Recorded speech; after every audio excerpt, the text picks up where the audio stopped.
Hey, everybody. It is Dana Brownlee. I am so excited to be here with you guys today for another episode of Real Talk About Race. Hi, Karen. Hi, how are you, Dana? Oh, I'm doing so great, so great. And it is election day. Before I forget, please, please, please vote. Remember that people died so that we could vote, okay? So it's just it's so precious. So please, please don't forget to vote. But I really want to thank Karen Fleshman for being here today. And while I'm getting started with her, please let us know where you are joining from in the comments. We always want to know that. We've already got someone from India joining. So please let us know in the comments where you're joining from. Of course, I always want to check in with you guys. Hey, Robert, thank you so much for joining. Definitely let us know where you're joining from. But I just want to launch right in because I know we're going to go long. I was just joking with Karen. I try my best to keep these to 30 to 45 minutes, and I can never seem to do it. And today we've got just another super, super juicy topic. And I'm hoping that you're going to walk away with lots of tangible, practical tidbits, because that's what this is about, guys. This is real work that we are trying to do day in and day out, correct? And so we need to know how we can speak up against racism at work. So with that, before I do that, I told Karen, I always forget something. If you want to go deeper on this topic, please check out my LinkedIn Learning course. I've got 3, but 2 are focused on workplace anti-racism. One is how to speak up against racism at work. That's what we're going to talk about today. Today's topics is navigating the landmines of talking about racism at work. And I just can't wait to see what Karen has to say on that. And then the other course is supporting allyship and anti-racism at work. I'm going to hop back over to the comments because I really want you guys to let me know. Has anybody checked out the courses? Let me know if you're enjoying those. And if you haven't had a chance to, please take a moment to try to do that sometime soon. So we've got Atlanta, we've got Colorado, we've got Maryland. Lisa, thank you so much for joining from Canada. Ian, thank you. April, thank you. It is so great to see everybody. So, with that, I want to introduce Karen Fleshman. It is so amazing when I get to talk to these people that I admire through LinkedIn. It's like they're real people. So I would love, Karen, if you would kick it off by, somebody's asking a question. Let me just answer. Oh, how do we find the courses? Do you have a link? If you go to LinkedIn Learning and you just type in search on Dana Brownlee, my courses will come up. So you should have no problem at all on finding those. Thank you, Deanna, so much for saying that. You're going to check them out. So without further ado, I would love to ask Karen, if you would just kind of introduce yourself to the audience, let us know a little bit about you, and let's kind of begin at the beginning. If you could talk about how did you as a white woman come to recognize racism in the workplace? Thank you so much, and Dana, right back at you. I admire your writing so much. I always Thank share your you. posts. They're so insightful. And when you started following me on LinkedIn, I was like, "Oh my God." Total fangirl moment. So Oh, I'm so nervous for this thank you conversation so because much. I respect you so much, and I'm delighted to be here. So I'm Karen Fleshman. I use she, her pronouns.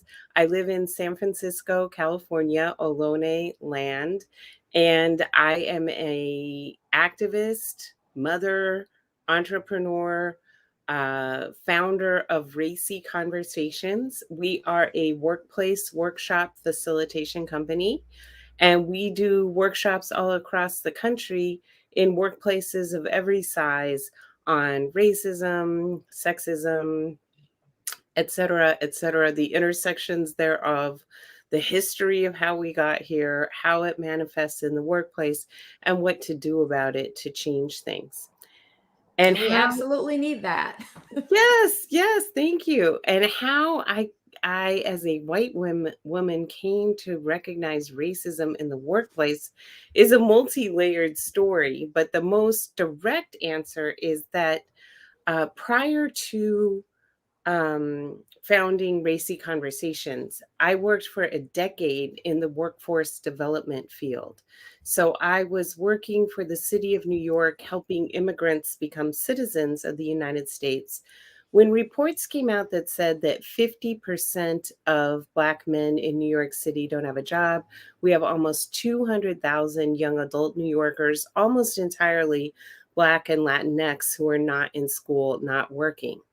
And Mm, coming from the immigrants' rights movement, I was like, "What? Like, how is that even possible?" Like, right, immigrants move here from all over the country and all over the world for the nonstop employment opportunities here. right, So, right. It's a land of why opportunity, right? exactly. Why aren't the people who were born here getting it? And the other thing Right, that really stood out was, why isn't this like drop everything? This right. is a crisis. Stop the presses. Exactly.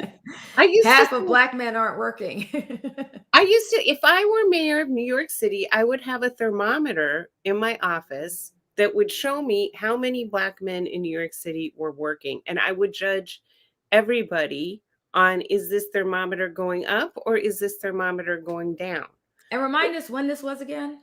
This is like the early 2000s. Okay, okay. Yeah. Yeah, so I was like, we have to do something about this. And I was able to co-found a summer youth employment program that, instead of going off to work in a community center or a park, young people were going to JP Morgan and Bloomberg and working in these companies over the summer. And it Mm, was transformative for everybody who was involved. But the ones I was really worried about were the ones who were not in school, not working, and what were we going to do for them?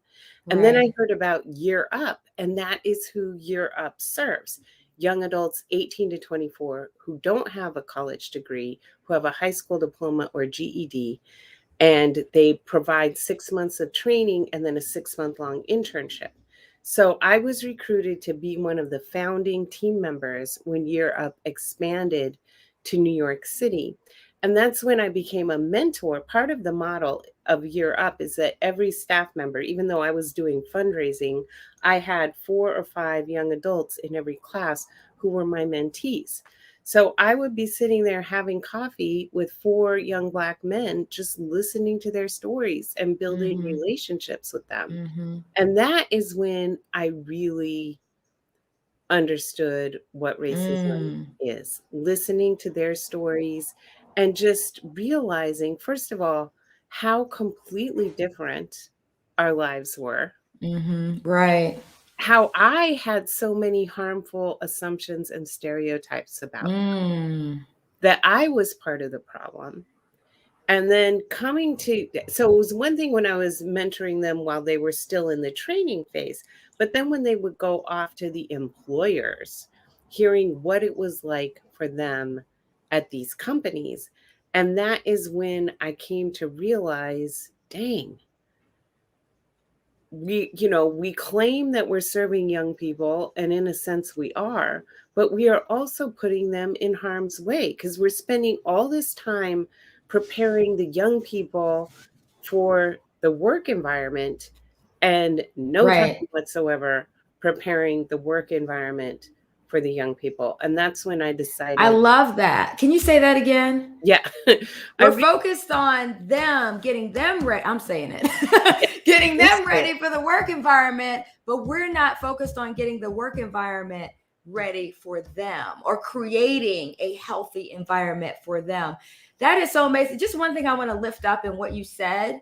It's one thing, I think that, and you can chime in, Karen, let me know. But what Mhm. I'm hearing from what you're saying is it sounds like part of what was the epiphany for you was having that personal connection and starting to really begin to understand what they were going through. Meaning, a lot of us sit back and we see the stats, or we might watch a news story and say, oh, that's horrible. And then we put our little sign in the yard, and then we kind of go on with our regular life.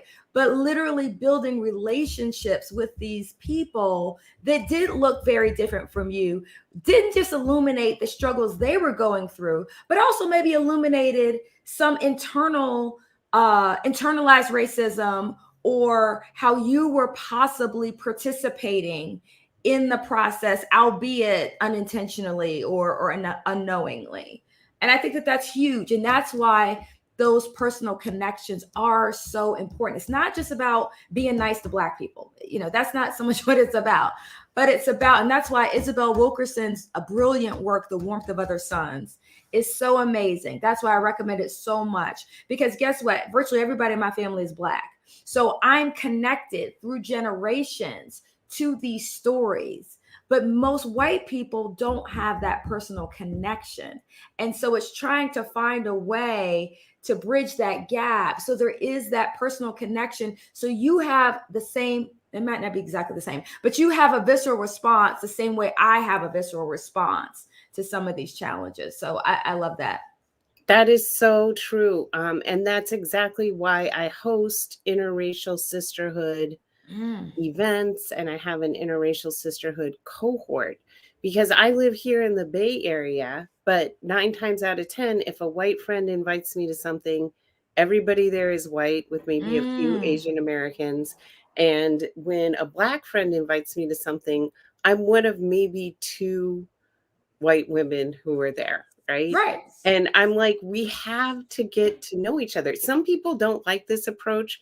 I've critiqued in a recent book that came out where they're critiquing my approach. Why do white women have to get to know women of color in order to want to be allies with them? But I will tell you this, I have stacks. I can show you my library. I am a voracious consumer of books about racism. I'm obsessed with racism. I think about it all the time. But I did not get to where I am from reading a book. I got to where I am from my deep personal relationships. And that's what I feel is my real life's work, is what Audre Lorde told us, that we have to develop these patterns of relating across difference as equals. And we're going to have to create them ourselves, because we don't have any role models or patterns to follow. We've never seen what it is for Dana and Karen to be friends as equals. Absolutely. And that's why, if you caught my session, I don't know, about a month ago, I did a 2-part series on ways to increase your racial literacy. And one of the things I absolutely could not do was just have a list of books. I mean, I had a lot of variety, but one point that I underscored was, you can't read your way through this or watch your way through it. You have to connect with people. So that was one of my recommendations. You've got to make those connections. I like them to be authentic connections, so you can still find points of commonality. It might be something as arbitrary, breaking the ice, as having a similar commute on the way to work.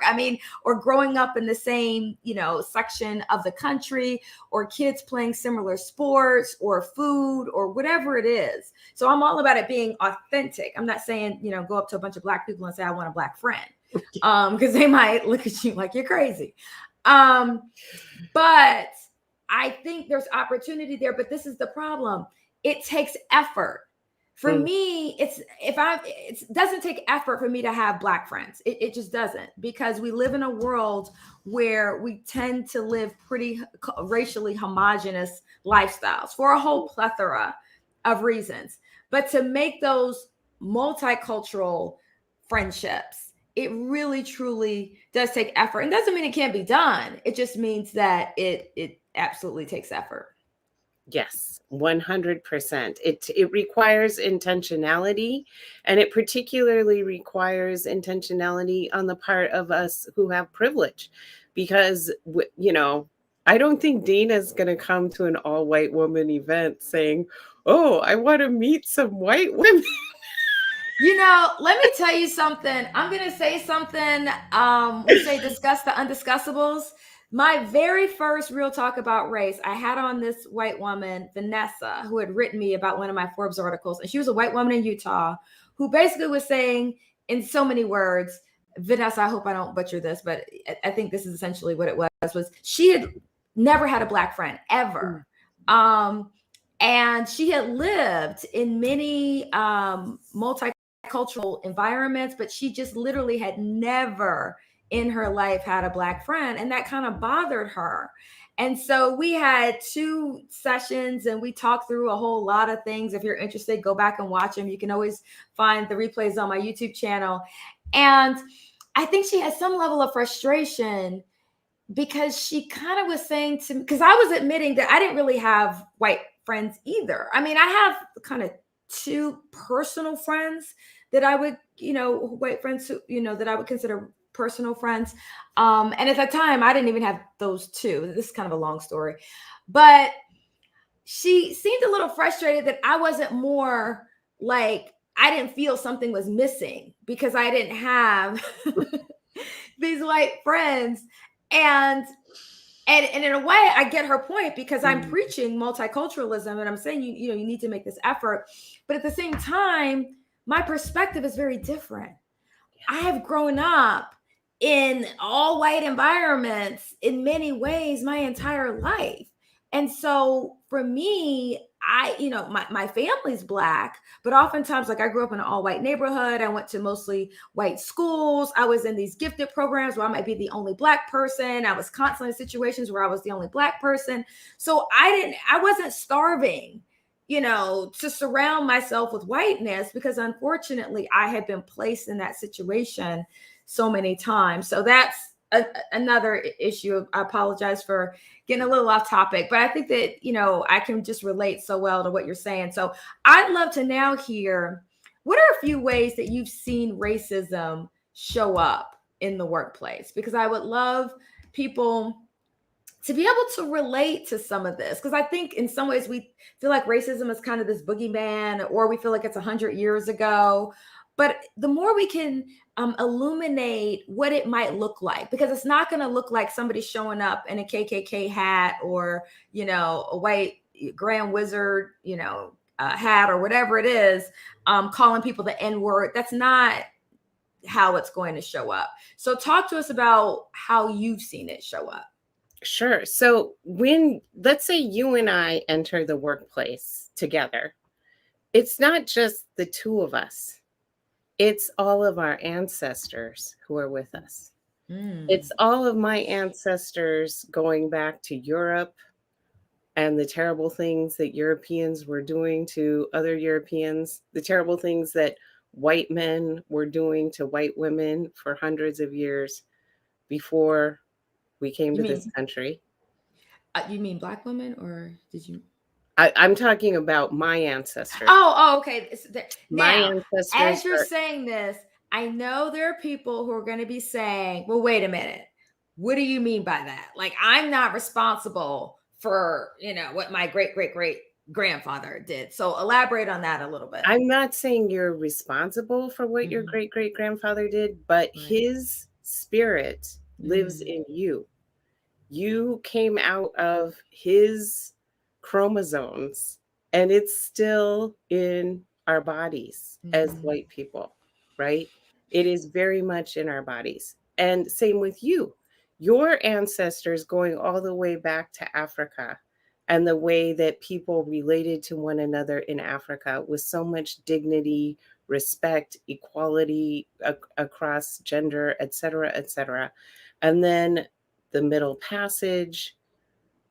And trauma. I mean, there's so much generational trauma. So much generational trauma, particularly targeted, a particular form of trauma that Black women experienced in terms of, sexual assault, being separated from their children, being separated. I'm even using the passive voice here. White people selling children away from the mother, selling spouses away, et cetera, et cetera. So all of that is coming into the workplace with us. So We don't just show up. We are a product of our environment. We're a product of our, the traumas that have been passed on over years. And it's not even just psychological. I mean, money that my parents didn't get and their parents didn't get. I'm showing up with probably not as many resources as my 100%, counterpart. which is driving a lot of the dynamics in the workplace, right? So But I'm sorry to interrupt, but can I just say one thing, because I don't want to go too far without, because I don't think this is what you're saying. And I just want to be sure that we don't, leave an erroneous perception. But when you talked about the histories on the white side and the black side, you're not suggesting that the white history is all bad and the black history is all good. Well, I am saying that there's a huge history of violence in white culture, and that white people experience secondary vicarious trauma from all the trauma that we inflicted on you. On your end. But you're talking at like a macro level, not like about individual people. Like you're not saying all white people were bad and all like. Oh, I'm not saying yes. I'm not. It's not at the individual level. Yeah. You're just talking about culturally, the history, and also we have to understand that in order for there to have been 230 years of slavery, all white people were complicit in that. Some white people were profiting from it, and some white people were more directly involved in the violence. But almost all white people were condoning it and involved in it in some way, including having to serve on the militias, etc.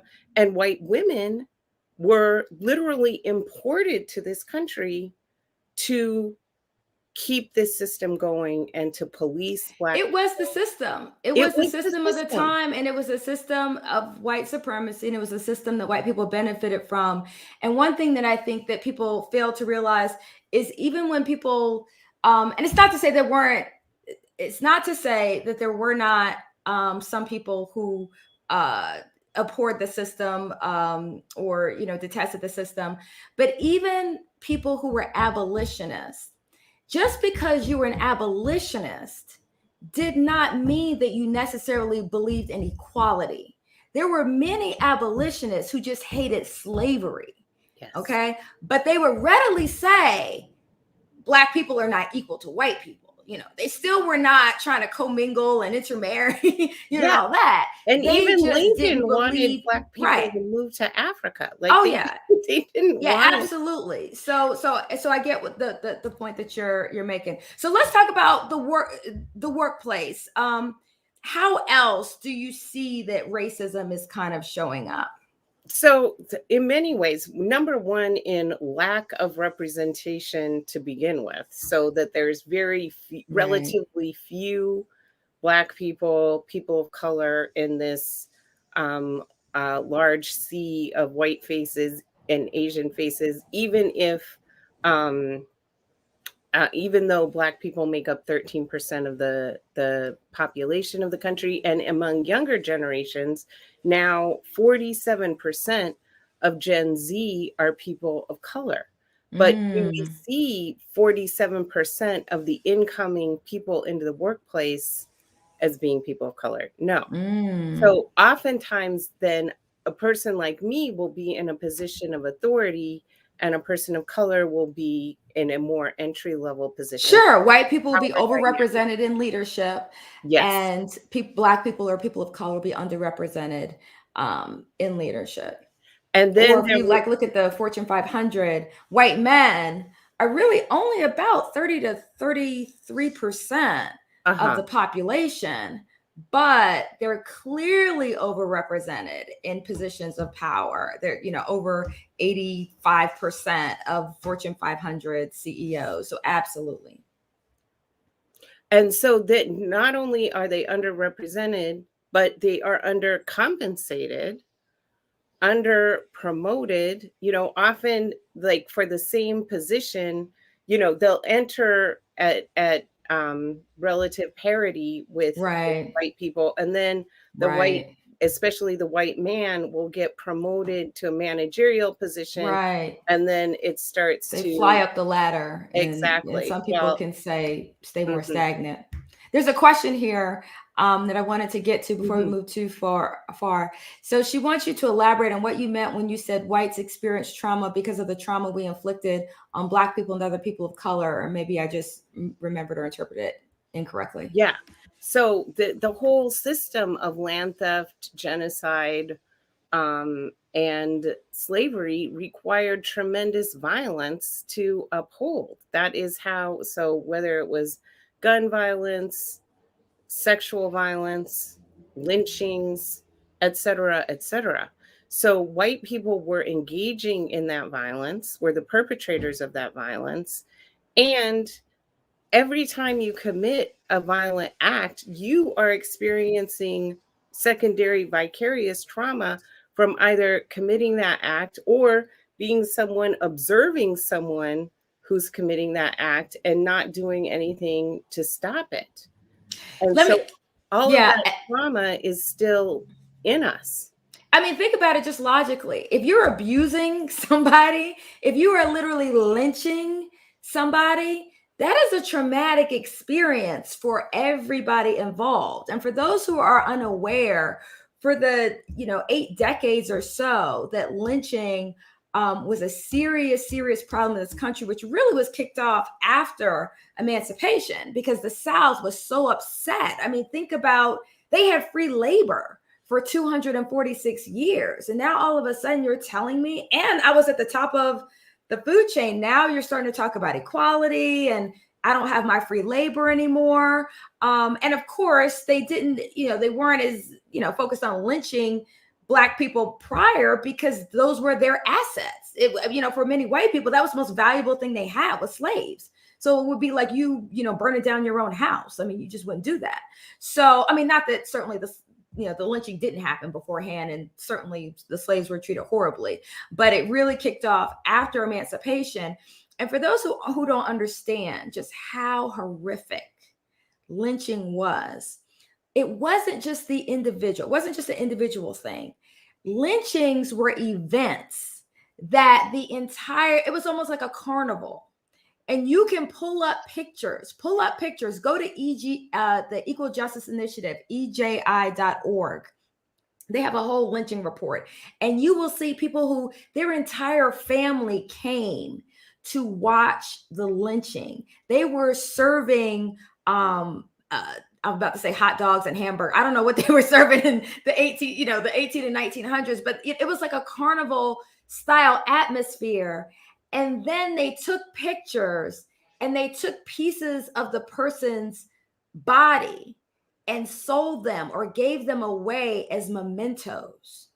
So this is when you talk about psychological damage and trauma, there's no way you can watch that type of event or participate in that type of event in any way and not be traumatized by it and not have your psyche be impacted by it. So thank you so much for that question.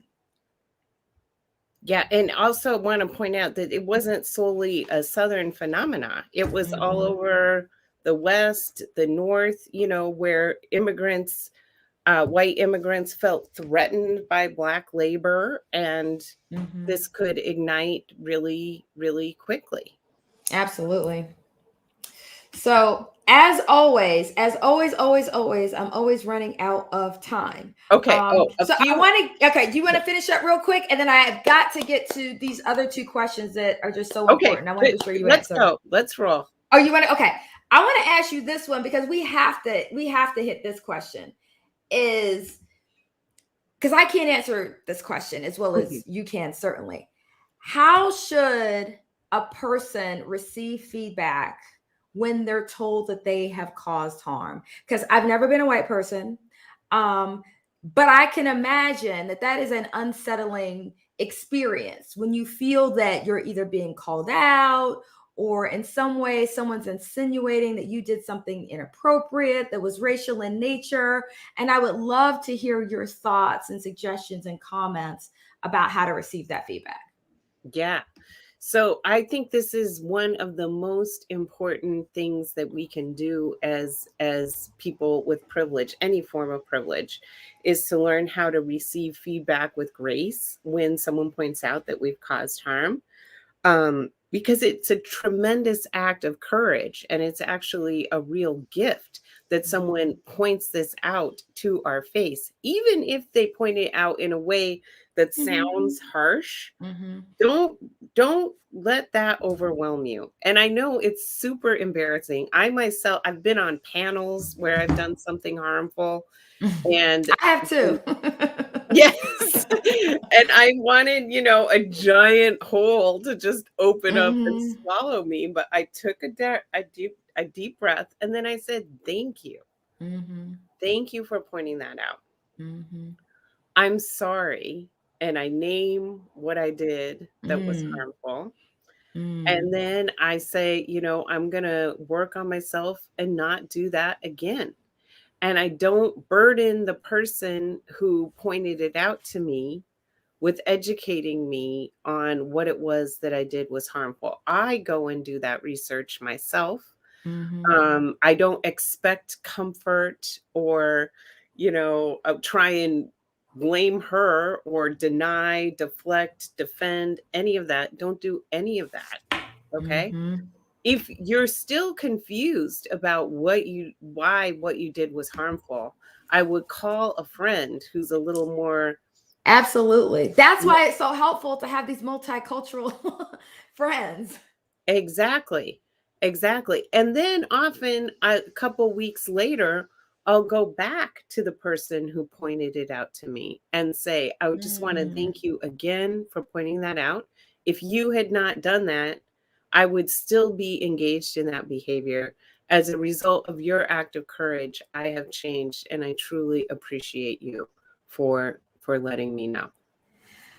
I love that. And I never would have thought about the circling back later, because one of the reasons, obviously, why many people of color don't want to give the feedback or don't want to say anything is they don't want to, burn the bridge, and they don't want to hurt the relationship. And we're worried, okay, now there's going to be weirdness between Or us. retaliation. Yeah, of course, or retaliation. So if you circle back, I think that that's really healing, because I'm sure there might have been some weirdness in the air, but if you circle back, then that person starts to feel, oh, okay, she really did mean it. Because, of course, people are going to be suspicious. Like, what's she's thanking me. Like, well, what's going on with that? I am a white woman named Karen. Yeah, oh, that's true. Yeah. People are going to be suspicious. It's disingenuous. She's just saying that, whatever. She learned that in a class. But so I love that looping back. And I also think when you start, like you said, take a deep breath and, thank you. It also maybe gives you a moment or two to kind of center yourself and calm yourself. Because I feel like the most dangerous time is probably in that first like 30 seconds or so after somebody says something, because that's when you're most primed to just kind of go off or, say something that you might regret. So I really, really love that. And you found that, you've, and I'm assuming you've done that. You found that helpful in the times when you've needed to use it. Yes, 100%. Like, I just want to say that because it's one thing for us to say it, but I want people to know you've actually done it. It works. Exactly. I always say, if you're feeling in your heart like you want to say, but that is the moment when you most need to silence yourself. Take a deep breath. I mean, if you have to, like, just leave, like go to the bathroom or whatever, just like get out of the space for a minute so that you can compose yourself, because the last thing you want to do is deny, deflect, defend. Just like they say in politics, like if you're explaining, you're losing. Yes. If you find, and part of the problem is if you're explaining, it's more about defending yourself. Yes. And proving that I'm a good person than focusing on where the harm was and what I can learn. 100%. And so I love what you're saying, because it's all about thanking, listening, and not just thinking, but saying, I can learn from this. Then go back, try to learn, and then circle back a week or two later to try to invest in that relationship even more. So I love that. So before we run out of time, and before I ask you to share more about how they can connect with you, and there was a question about the Interracial Sisterhood, how people can join. So if you can just share about that in your closing comments.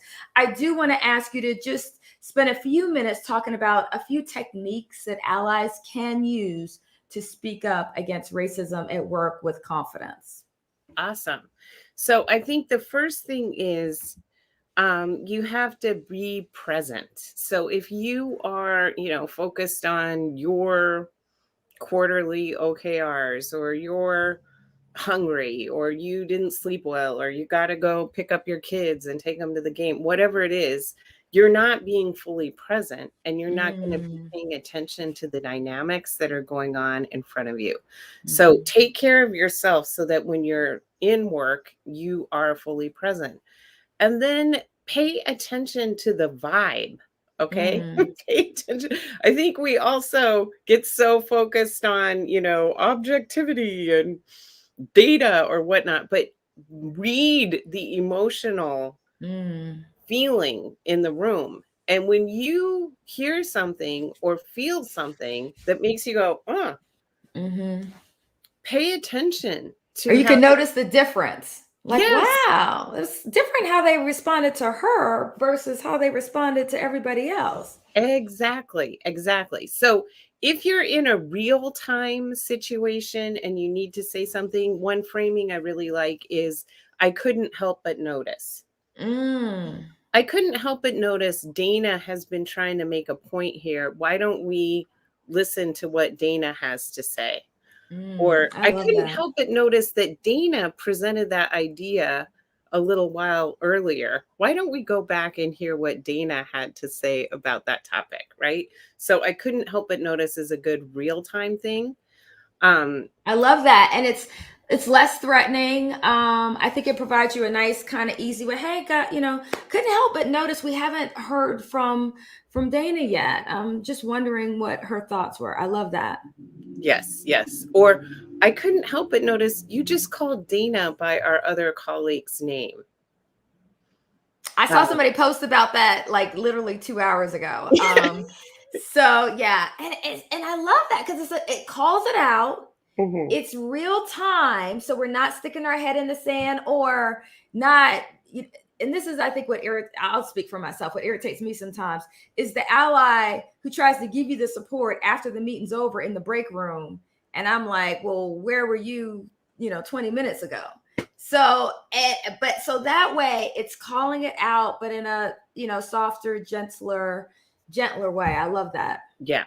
Now, for something more egregious or big, I suggest first checking in with the harmed party. Say, hey, I saw that interaction and it felt off to me. Are you okay? Listen to the person and then say, if it's okay with you, Dana, I would like to say something to Mike. Because you don't know if Dana reads it the same way you do, or if there's some power dynamic there that Dana doesn't want to disrupt or whatnot. So it has to really be driven by the person. The harmed party. The harmed party. You don't want to be the white savior swooping in where you're not wanted. Exactly. Very wonderful. I make the same comment in the course. Absolutely. Don't automatically, and you even started this by saying it's a little bit more serious. The things you were talking about before were real subtle and less significant. But certainly if it's something that has a little bit more gravity to it, check in with that person. And typically they'll be so glad you did. I mean, and they'll feel that allyship in that moment. Just so grateful for that. Some may not, but that's why you want to check in. Yes, exactly.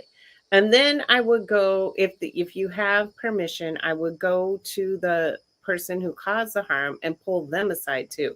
I would not do this in front of everyone and say, hey, I noticed you just said this or did this, And I was wondering, what was your intent behind that? Mm, And listen to their story, right? mm, And then say, you know what? There was a time when I thought that was okay too. And I did mm, X, Y, or Z, blah, blah, blah. But then I came to realize that is actually really harmful. mm, And now I don't do that anymore. And I'm sharing this with you because I sense that you harmed this person, mm, and I'm giving you this opportunity to correct what you did. mm. I love that. Can we just go over that one more time really quickly? Because I love that. I love those Yeah. steps. So you're pulling them aside, you're naming whatever it was, you're naming the behavior, you're asking what was your intent. So I love questioning. Again, it's less threatening, and it gives them the power, the control, and really the obligation to share. And I think it also makes them a little less defensive, because when people are defensive, it's like they feel like, okay, I need to explain what my intent was, what I was trying to do, not trying to do. So you're just giving them that opportunity. What was your intent? And then after, what came right after? What was your intent? You know, there was a time when I thought Yes. that was okay too. So And I now will, I'm not standing here like I'm perfect and preaching at you. I'm relating to you and saying, hey, I can relate. I also did XYZ. But I learned that can certainly be harmful. yeah. And I'm sharing this with you because I sense that you harmed this person, and I'm giving you the opportunity to correct that. And something, one thing that I do that I can tell is disarming sometimes when I'm trying to have those difficult conversations is I assume positive intent. I Mm, feel like there's always so much energy. It's like 90% of the energy is focused on you're trying to prove to me that you didn't mean anything bad, and that mm, you're a good person and you grew up in Sunday school and your parents raised you right. So there's so much energy put on that we can't even really talk about the harm and what the issue is. So um I sorry, I'm having to block somebody. I just caught that in the comments. Sorry, guys. Um, so what I try to do is, just so that we can just cut to the chase and not have to go through all that, I usually use something like, hey, I'm sure you didn't mean anything. I'm sure you didn't mean to be harmful, and most people don't. So I like to just throw that in there so that we can hopefully move beyond that. Because sometimes I feel like people get stuck in that, let me just prove to you that I didn't mean it. I had positive intention. I'm a good person. Like, we get it. So, and I say it in a nicer way, but that, hey, I know you. I know you have a good heart. I'm sure you didn't mean anything negative. I'm sure you didn't mean to be harmful. But I just wanted to point out that you've called her by Jill's name 3 times now, and so for me that would feel othering a bit. And maybe be a little offensive. And so I just really wanted to surface it for you so you were more aware. So, Karen, this has been so amazing. It always goes by too fast. That happens every single time. So, what I want to do now is be sure that people can learn more about you and your work, how they can contact you. There was a specific question about the Interracial Sisterhood. So, please let us know how we can contact you. yes. So please follow me on LinkedIn. And also follow Racy Conversations. I want to start doing these LinkedIn lives too. And I think the first step is to get 1,000 followers on my page. I have about 600 now. I need So to follow please, that. yeah, please follow the Racy Conversations LinkedIn page. You can contact me via the Racy Conversations website. If you submit your information, I'll send you 10 junk drawer beliefs that white people have in our minds that we have to let go of. I love that. And then I'll send you an email every day for 10 days refuting one of those beliefs. And that's a great way to get started. I love that. I love that. Thank you so much. Oh, what about the Interracial Sisterhood? Oh, Yeah. Interracial Sisterhood. We are halfway through our first cohort, and we will be launching a new cohort in early 2022. So follow me, message me on LinkedIn, and I'll make sure to get you the info for that when we are ready to launch. Wonderful. Well, thank you so much, Karen. It was amazing. I so appreciate it. It was such a pleasure Oh, to big have this hug. conversation with you, Dana. I'm so grateful to you for reaching out, for all the wisdom you share in those Forbes articles. They're just brilliant. And I hope that everyone here is reading Dana's work, following her wisdom. She's sharing so much with you. Well, thank you. I try my best. I really do. And I appreciate you guys. I appreciate your showing up. I really am so grateful for that. And so it means a lot to me. And I think that this is just such an important avenue for like-minded people to come together and really try to support one another as we really do try to build not just more anti-racist workplaces, but a more anti-racist society. So I thank you to everyone who showed up today. You can always catch the replay. So if you've got a friend who wasn't able to be here, send them to my YouTube channel, and all the previous episodes are there. I am hopefully going to be on vacation. I'm usually here first and third Tuesdays. So I think the next one would be the 16th, but I'm hopefully going to be on vacation then. So I'll probably skip that one, but I will be back for the first Tuesday in December, and I will be sending out an announcement soon. So go ahead and mark your calendars. But thank you so much, Karen. It was amazing talking to you. Thank you, Dana. I had a great time. I can't wait to share this broadcast with my network. All right. Thank you, everybody. And we will see you next time. Bye-bye.